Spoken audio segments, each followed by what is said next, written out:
Hey, sweetie, this is Michaela. Today I'll continue telling you the story of Mia's family. I'll keep updating it for you. Remember to check in every day, okay? Chapter 10. Encounter with Medusa, a test of wits and will.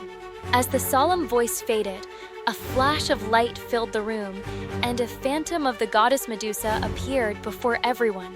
Her eyes glowed with an eerie light, and her head of snake-like hair hissed, giving off a really terrifying vibe. Medusa swept her gaze over Mia's family and slowly said, "You must answer my questions. If you answer wrong, you will turn into stone.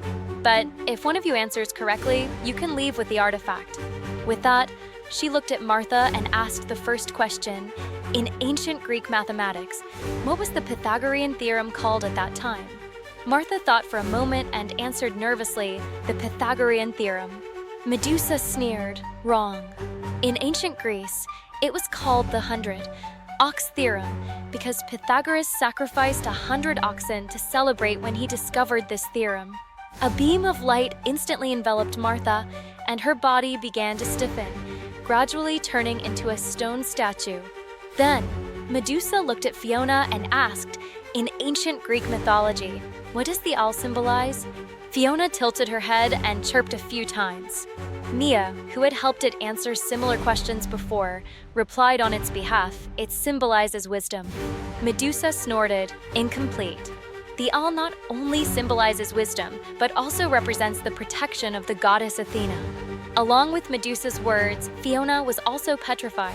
Medusa then looked at Sammy and asked, in ancient Greek mythology, which god is the snake often associated with? Sammy barked twice, and Mia answered for it, Apollo. Medusa laughed mockingly wrong. The snake is often associated with Asclepius, the god of medicine. His image is often depicted as holding a staff with a snake coiled around it. Sammy also instantly turned into a stone statue. Medusa then looked at Mia and asked, "What is the theme of fate revealed in Sophocles' Oedipus Rex, an ancient Greek tragedy?" Mia frowned tightly, trying hard to recall, and answered, "It reveals the unpredictability of fate." Medusa shook her head, inaccurate. Oedipus Rex reveals the irresistibility of fate. No matter how hard people struggle, they cannot escape the trickery of fate. As soon as she finished speaking, the light shone again, and Mia also turned into a stone statue. At this time, only Jack was left in the room. He looked at his family and pets who had turned into stone statues. His heart felt as if it was being torn apart. His legs went weak and he could barely stand. He was on the verge of a mental breakdown, but he knew he couldn't give up. If he answered wrong, they would never be able to recover. Medusa stared at Jack, with a hint of mockery in her eyes, and slowly said, "One last question. What is the core of ancient Greek democratic politics?" Jack took a deep breath, trying his best to calm himself down. His mind raced, and countless pieces of knowledge about ancient Greek democratic politics flashed through his mind. He remembered the scenes of citizens participating in the affairs of the city-state that he had seen on the streets of Athens, and the proud descriptions of the democratic system he had heard during his conversation with the old man. Finally, Jack answered in a slightly trembling voice, "The direct participation of citizens. The assembly of the people is the highest organ of power, and every citizen has the right to speak and vote." Medusa stared at him, and time seemed to stand still. After a moment, the phantom of Medusa gradually dissipated, and a pleasant sound echoed in the room. With the sound, the petrification on Martha, Mia, Sammy, and Fiona gradually faded, and they returned to normal.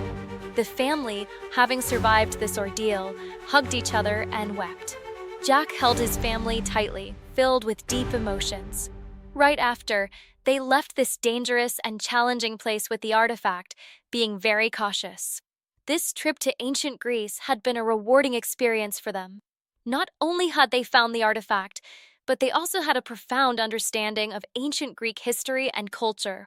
And ahead, there were still more unknown wonders waiting for them to explore, and a new adventure was about to begin. Well, dear friends, that's where we'll conclude today's installment of the story. I truly hope you've been as captivated by it as I've been sharing it. If you've enjoyed this narrative so far, I'd be immensely grateful if you could show your support by hitting that like button. And here's a little tip for you to never miss out on the upcoming exciting chapters. Simply activate the subscription bell. In this way, you'll be promptly notified when I bring you the rest of this enthralling story tomorrow. So, stay tuned.